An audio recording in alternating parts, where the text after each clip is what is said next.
દોસ્તો, જય સરદાર. આજે અમદાવાદ ખાતે એક મિટિંગનું આયોજન ચિરાગભાઈ પટેલ અને નચિકેતભાઈ મુખી અને એમની ટીમે કરેલ છે.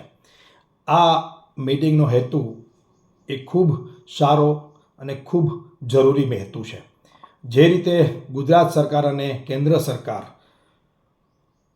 સરદાર પટેલ સ્ટેડિયમ અમદાવાદ ખાતે જે આવેલું છે એમાં સરદાર પટેલનું નામ ભૂસી અને નરેન્દ્ર મોદી સ્ટેડિયમ કરી નાખ્યું અને સરદારને અપમાનિત કર્યા અને સરદાર પટેલનું નામ ભૂસવાનો જે પ્રયત્ન થયો છે એ ખૂબ નિંદનીય છે. આ જ્યારે બન્યું ત્યારે બહુ ગણ્યા ગાંઠા લોકોએ જ અવાજ ઉઠાવ્યો છે અને એમાં ખાસ કરીને આંદોલનકારીઓએ ઉઠાવ્યો છે. ત્યારે શ્રેષ્ઠીઓ, લીડરો, રાજકીય આગેવાનો મોટા ભાગે મૌન ધારણ કરવાનો પ્રયત્ન કરેલો. એમની મજબૂરી હશે, એમની કોઈ ખબર નહીં શું હોય, પરંતુ એ નથી બોલ્યા એ વાસ્તવિકતા છે. અને ત્યારે પણ અમારા જેવા ગણ્યા ગાંઠા લોકોએ જ અવાજ ઉઠાવ્યો હતો અને આજે પણ અમારા જેવા જે આંદોલનકારીઓ છે, અમારા સાથી મિત્રો છે, એ જ આ વાતને ઉઠાવી રહ્યા છે. પરંતુ એક પથ્થર 100માં ઘાએ તૂટે છે તો એનો અર્થ એવો નથી કે 99 ઘા ફેલ હોય છે. એમ જે નાનો મોટો પ્રયત્ન થઈ રહ્યો છે ગુજરાત અને ગુજરાત બહારે દેશમાં કે ફરીથી નરેન્દ્ર મોદી સ્ટેડિયમનું નામ સરદાર પટેલ સ્ટેડિયમ બનાવવામાં આવે અથવા તો લખવામાં આવે અથવા તો એમની ઓળખ પાછી આપવામાં આવે, આ જે પ્રયત્ન ખૂણા ખાચ કે નાના સ્કેલ ઉપર થઈ રહ્યો છે એ એક દિવસ મોટો થશે અને એ પ્રયત્નના જ આધાર ઉપર ફરીથી સરદારને સન્માન મળવાનું છે. હા, એ વાત ચોક્કસ છે કે સરદારને કોઈના સન્માનની જરૂર નથી, એ વિશ્વ વિભૂતિ છે. પરંતુ આવી વિશ્વ વિભૂતિને પણ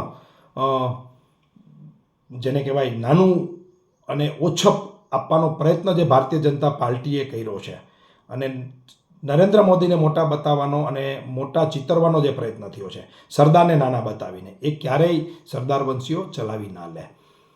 ખરેખર ઘણું ખોટું થઈ રહ્યું છે, ઘણું ખોટું થયું હતું તે દિવસે. પરંતુ રાજકીય તાકાત કયો, સત્તાનો મદ કયો, સત્તાનો અહમ કયો અને લોકો દબાયેલા કચડાયેલા છે, જેમને બોલવું જોઈએ નથી બોલ્યા. પરંતુ અમારા જેવા લોકો હંમેશા માટે સરકારની સામે અન્યાય થાય છે ત્યાં બોલતા રહેતા હોય છે.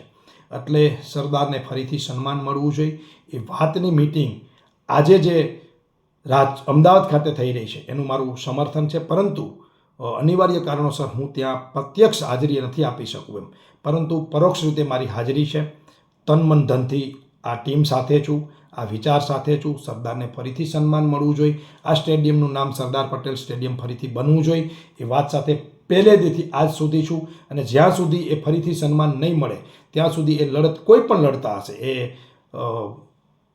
અમારા કોઈ પણ મિત્રો આંદોલનકારી આ વિષયને લઈને નીકળશે તેમાં મારું સમર્થન હોય. આની પહેલાં અમારા ઉનાવાથી જે મિત્રોએ લડાઈ ઉપાડી હતી એ પહેલાં કરમસદથી અમારા મિત્રોએ લડાઈ ઉપાડી હતી.